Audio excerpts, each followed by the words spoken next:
Hey guys, welcome back to Kuma Style Reviews. What we have is Iron Factory's IFEX25 Crystallis Sword of the Guardian. Of course, this is an homage to the Transformers Zone character, Die Atlas, and honestly, it's pretty darn good so far. One of my favorites of the Iron Factory line, and I see myself saying that a lot because they really just keep getting better and better. Quick measurement here. This one's a little bit bigger than the rest of them, who are around 4 inches.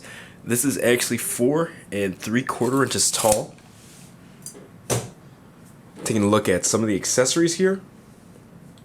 Alternate hands, which is nice. That started with their bridge watcher, Shockwave, as well as his sword, his shield, and a couple of attachments for attaching to the stands, which he doesn't come with, as well as attaching the weapons to him as well. So let's go ahead and get this review started. I really like it. I'm going to explain why, but let me know afterwards what you guys think in the comments.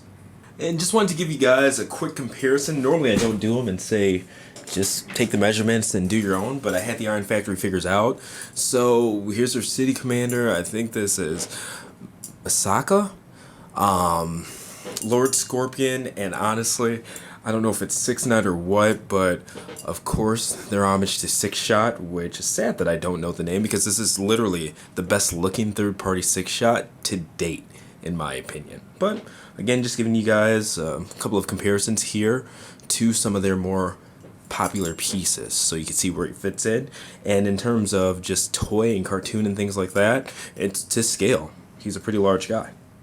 And just for poops and giggles, this is Fans Project's Die Z, their homage to Die Atlas, a retool of the Trianix Alpha mold. Really awesome piece, one of my favorites in my collection actually, especially for classics, one of my top 5.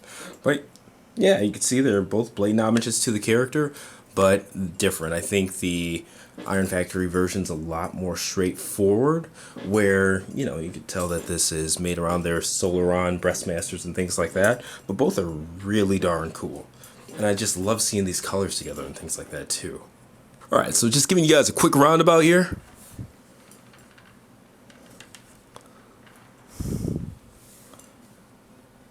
Pretty cool details. The one thing I like about the Legends toys and Iron Factory in particular is that they're detailed to the point where you could tell effort was put into them, but they're not overly detailed or anything like that. They look like little cartoons and things, which is what I feel these should be. Now, taking a look at the posability here. Good up and down head tilt. It actually 360s, even though there's a plate behind his head there. The shoulders full rotation. And these shoulder pads, partially because of the transformations, actually move. Bicep swivel. Double jointed elbows, actually.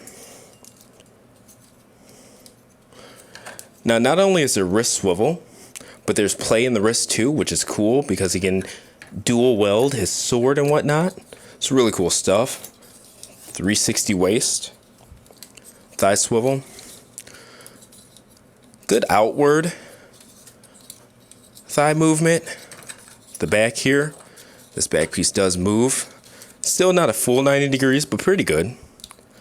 The knees double jointed, but still only gets to about 90 because of these treads there. Move the treads out of the way a little bit more.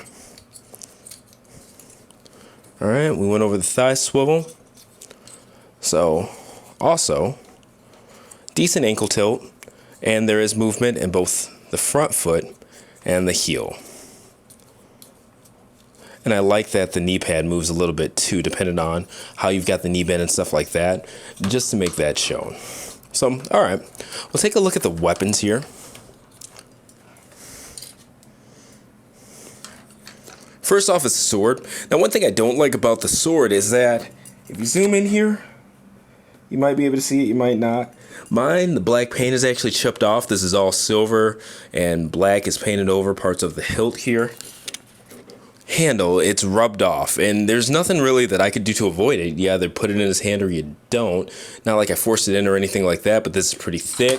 But if you feel like it may be pretty tight, you can't really sand this down, so you might want to sand the pegs inside of his hand or something like that, just to give it a little bit more wiggle room. Or, you know, maybe just repaint that. I'm sure, I forget the name of that plastic paint. It's really common. I just haven't used it in a long time, but it's sold at stores and stuff. It's made specifically for like outdoor plastics, whatever. But it pretty much matches that off the bat. Give it some clear coat, and I'm sure that would stick just well as well and not come off as easy. So, all right. But taking a look at the sword, you know, and you can see there, pretty tight. It's one of those what it is type deals. I actually haven't tried to dual weld it yet, so we'll see what we can do. I know on the pictures it has it, so okay. No, guess that didn't work as easy as I thought. There we go. Alright, we'll just pop that back into the socket there and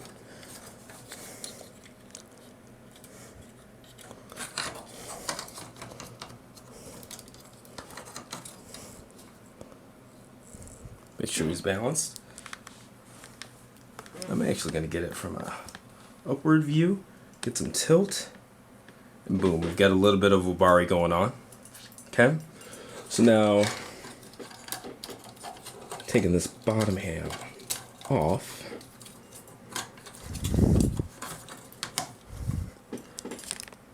getting that camera readjusted. We'll go over the shield as well. Now for the shield to attach, it has these peg holes on the bottom. So what you do is this adapter that comes with it, and put in, and you could have the shield either higher or lower depending on what peg you use. You could have it like so. Jiminy, I don't know if I got the shakes tonight or what. Maybe it's time for me to go to bed. Or you can go ahead and have it like that. I personally prefer it pointing forward.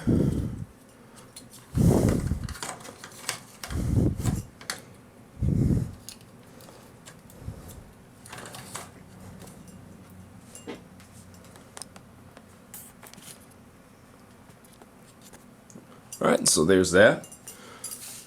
And let's check out some of the storage options as well as the stand and his hands. Knock that out.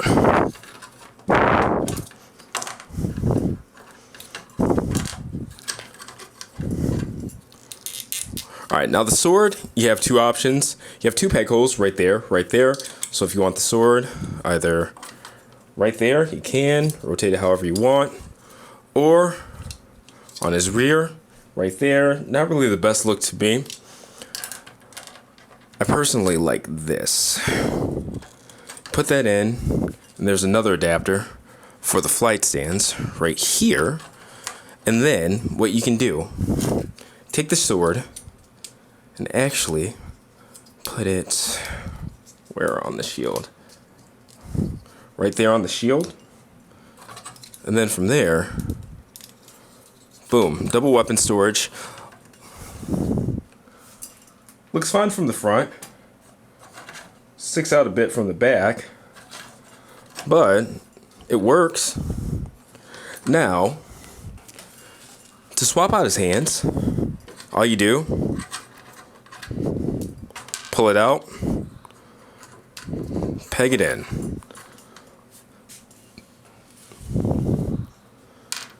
Alright, there's a pointer finger. So we'll do that. Then for this one, do that.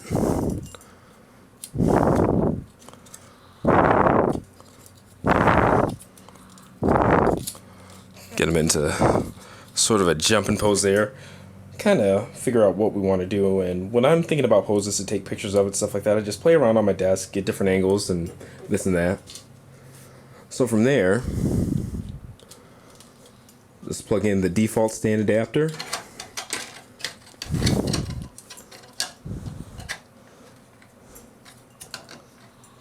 Give it some tilt there, and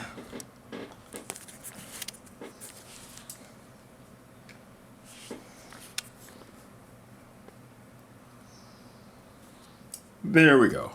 Picture worthy. Boom. So let's go ahead and get this guy transformed, check out the alt mode, and finish this review up. Alright, so you guys can see I already have the sword and shield separated from them. They're not supposed to be attached for this transformation. They attach towards the end as actual pieces of the jet tank-ish mode thing. So, alright, start with the back. Untap the back there. The head.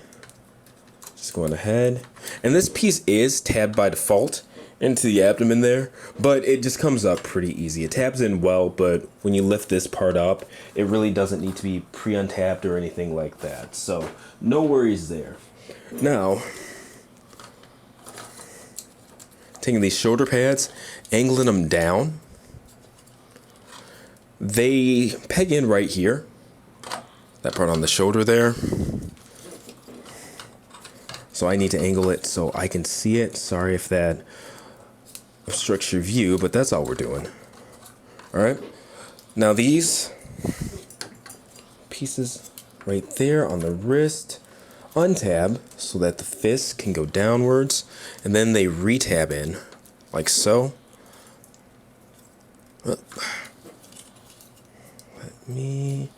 Something is funny about that. Wanting to go back up. There we go.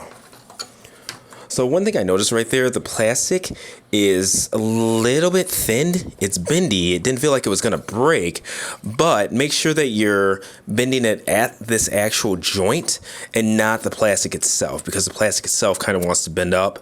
I can see that warping or just plain breaking. So what I'm doing is taking my thumb and going up like so. All right. And I'm making sure that that's retabbed, that part on the forearm there.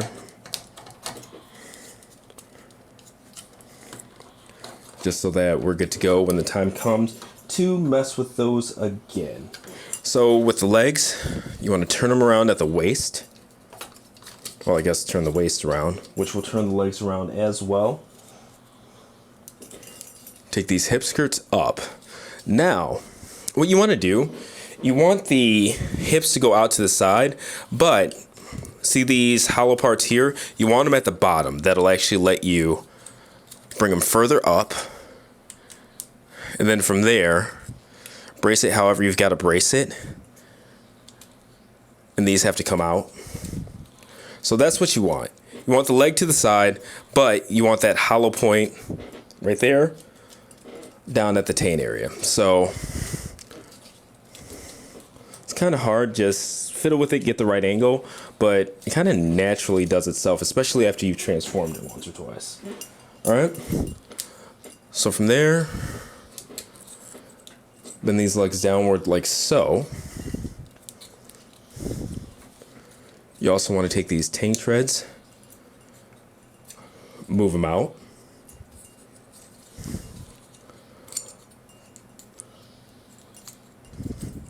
Both the heels and the feet need to go down into each other like so.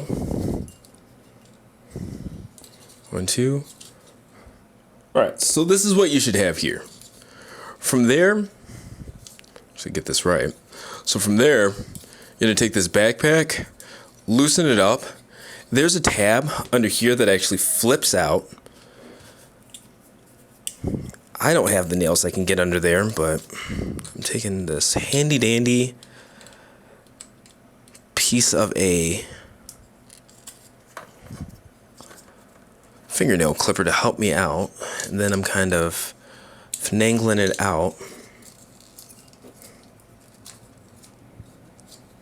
Alright, so it's this piece right here, okay? And that tabs in right there. So when you bring it down, tab it in. If I can do that correctly. 1, and there we go. All right.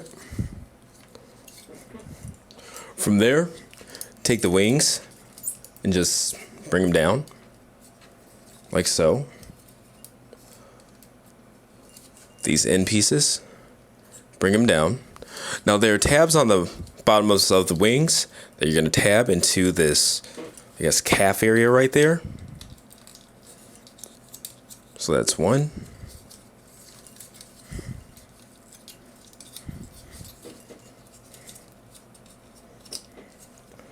That's two.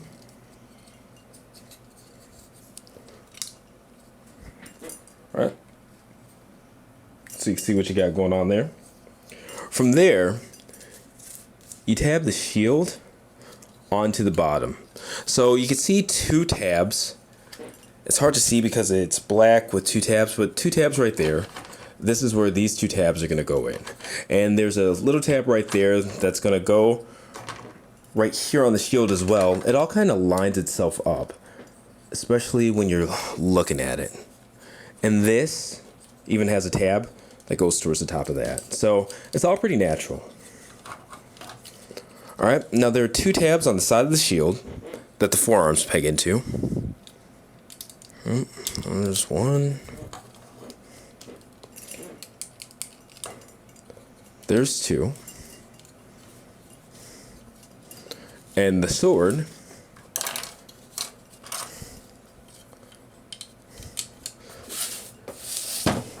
just goes on the top there.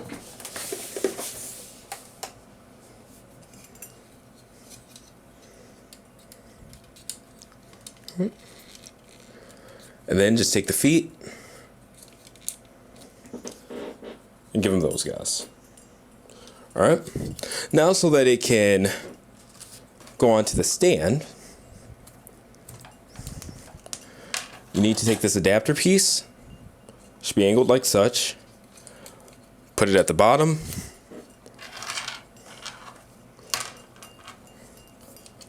Put that extension on, and I turn it around. You can't have the default one on. But get it connected. And there you go.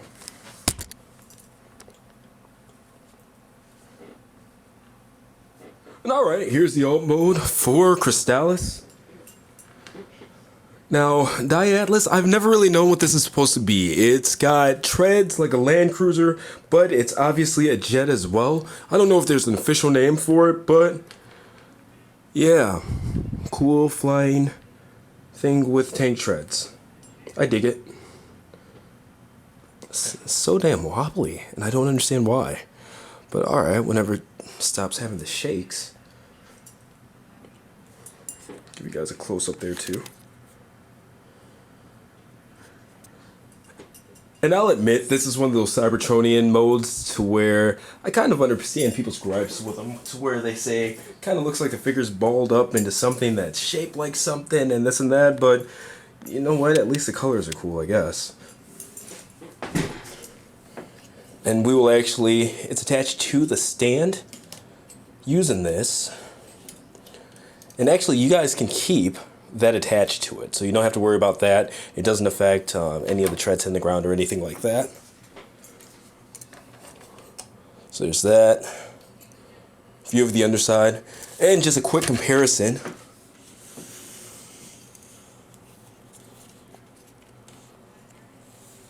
With the fans project iteration there. Obviously a lot bigger, completely different scale. Voyager Leader Size Classics versus, you know, a Legends figure. And of course that comes with the Breastmasters as well. Solarons, I believe they're called. And there you go, there's the alt mode. No rolling treads or anything like that. No actual wheels. Even though it kind of looks like it, but there you go, pretty simple. Once again, this has been Iron Factory's IFEX25 Sword of the Guardian, Crystallis, their homage to the Transformers Zone character. Diatlas, honestly, I love it. Poseable, sturdy. Honestly, it doesn't have any of the weird things with the joints that have been problems with Iron Factory stuff in the past where they're either too tight, too loose, pegs don't tab in correctly because the holes aren't cut correctly, things like that. It's a really, really refined figure, as well as a damned good looking figure too. Honestly, QC wise, I see no flaws in it. You either like the look of it or you don't, but as a toy, you don't really get much better than this, period, and you definitely don't at this Legends class scale. This has been another Kumasao review. Check out the full written review as well as gallery on kumasao.com. Link will be in the description, as well as this info button right here. As for this video review, like, share, and if you haven't, of course, subscribe. Keep me motivated to keep doing this stuff. But anyway, see you guys next review. Let me know what you think in the comments. Have a good one.